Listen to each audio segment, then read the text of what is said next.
Senator Singh.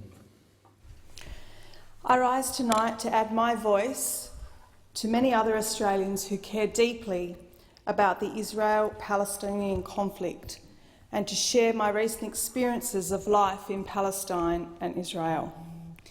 In April this year, I travelled to the West Bank, a land that has been occupied by the State of Israel for the last 50 years.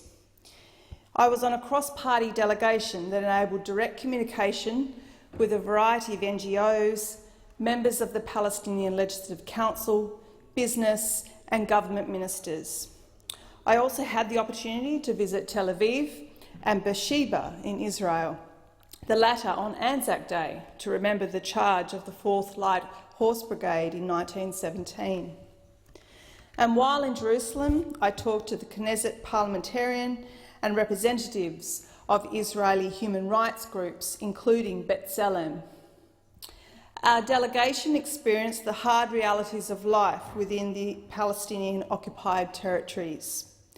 We experienced the constraints on movement, the limits on access to water for business, agricultural and domestic use, or access to land for commercial, residential and industrial development. And we understood the impact of illegal Israeli settlements into Palestinian lands, which scorn the agreements reached in the Oslo Accords. I would like to thank the Palestinian Authority for organising the visit and their hospitality, as well as providing such insightful experiences and opportunities to meet a range of people. I remained impressed and inspired by the professionalism and maturity of Palestinian civil society. Indeed, all presentations to the delegation emphasised a consistent desire for peace in a pluralistic democracy society, supported by implementation of the peace accord, so that the Palestinian state may deliver a future for the Palestinian people, where a Palestinian child has freedom of movement within the state and across borders, with access to water, to education, healthcare and employment, all without interference from Israel's occupation.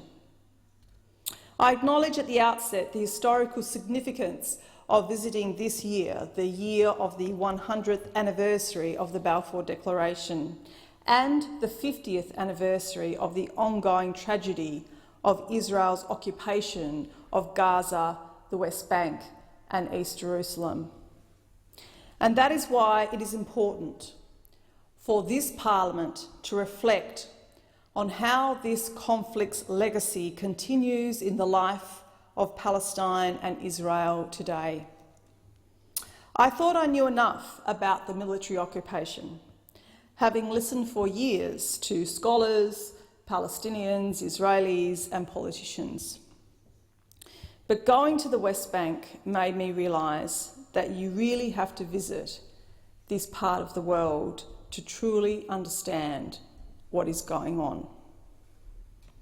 And it certainly has given me a better picture of how people live in Palestine. It is hard to comprehend what I've seen, but I certainly learnt something of what it is like to be a Palestinian. It's like feeling every single emotion in one day, being confronted each day by one of the 300 Israeli army checkpoints that are scattered throughout the West Bank, the fear and intimidation of queuing for Israeli soldiers with big guns as they search cars and check papers, seeing the profound limitations for Palestinians who are deprived of many of their basic human rights, like an individual's right for freedom of movement, freedom of expression, families' access to water, access to their own land, healthcare, to their sick who are in hospital, to their children detained by Israeli military courts, or to political prisoners in Israeli jails. These policies have resulted in violations of international humanitarian law and international human rights law. Visiting Bethlehem University was inspiring yet disheartening. I met Palestinian millennials, a generation that has only known occupation. And while they're full of hope for their future from the benefits of studying, their brutal reality was never far away, a reality that impacts every part of their lives. What was clear is that they wanted their voices heard. One student said to me, "Most of our dreams end at a checkpoint." But another said, "Despite the conflict, we still need to build community." One young Palestinian recently wrote, "The occupation denies us any sense of normalcy or dignity. We are shaped by our experiences as children, standing at a checkpoint and not fully comprehending why a soldier with a gun won't let us pass, and to learn later in life that it was simply because we were Palestinian." Whilst I was there, over 1,000 Palestinian prisoners in Israeli jails were on hunger strike, protesting for their basic human rights, like medical treatment, family visits and access permits for visits. These demands were regarded by NGOs around the world as just, reasonable and grounded in international law that governs the treatment of prisoners and detainees. Over 600 Palestinian prisoners are behind bars in what is known as administrative detention for an undetermined period of time. Some have been detained for 12 years without charge or a reason given for their imprisonment. The UN Committee Against Torture recently urged Israel to end the practice of administrative detention.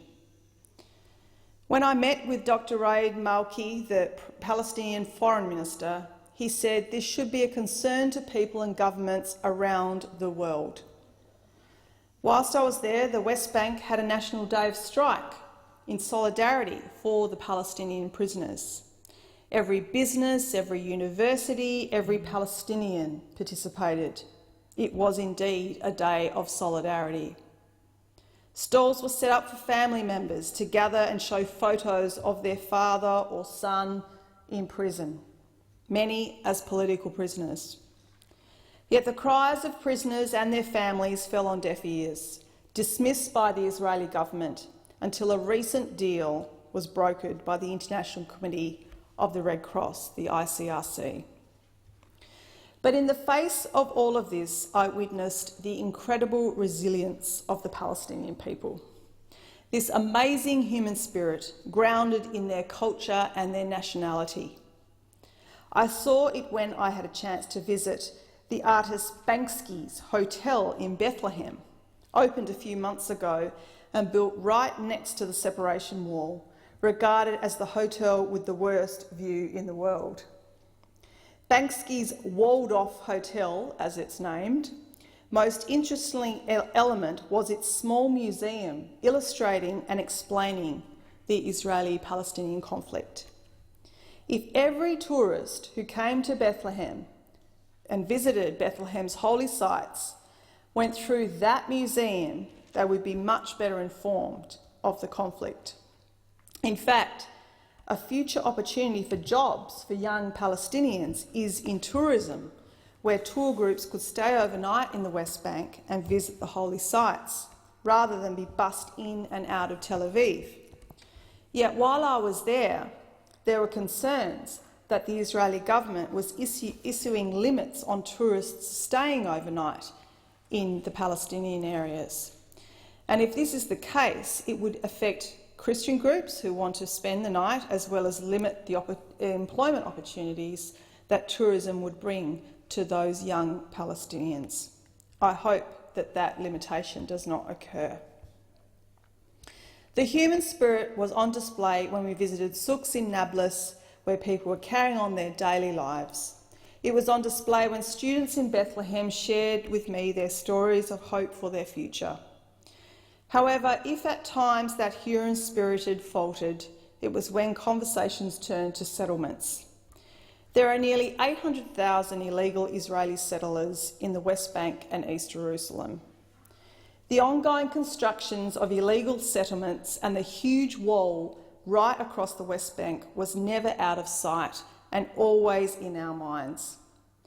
Deemed illegal by the International Court of Justice, it snakes through the West Bank, irrevocably separating Israelis and Palestinians from each other. I had never seen anything like it, and I cannot forget the psychological impact the wall imposed on me.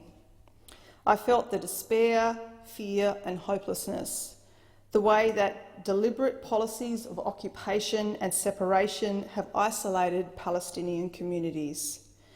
This wall is 3 times as long and twice as high as the Berlin Wall. It separates Palestinians from Palestinians and Palestinians from Israelis.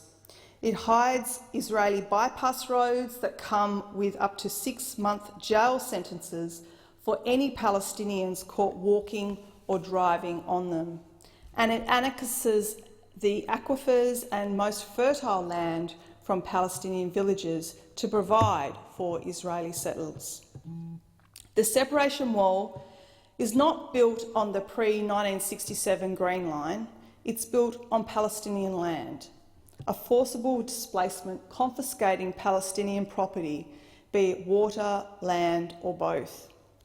Could you imagine someone coming into your backyard and building on your land? My take on this wall is that it is not for security, but for land appropriation. It is about confiscating land and dividing Palestinian territories to ensure the unviability of a Palestinian state. It creates an isolation system and it constrains freedom of movement. The result is massive racial discrimination. The only other country like this was apartheid South Africa. The continuous building of illegal settlements in the occupied territories is a roadblock to peace. That is why Labor came out very clearly opposing recent legislation that passed in the Knesset, which legalised unlawful settlements. What I learnt from speaking to Palestinian people is that, in a way, borders aren't as important as their human rights.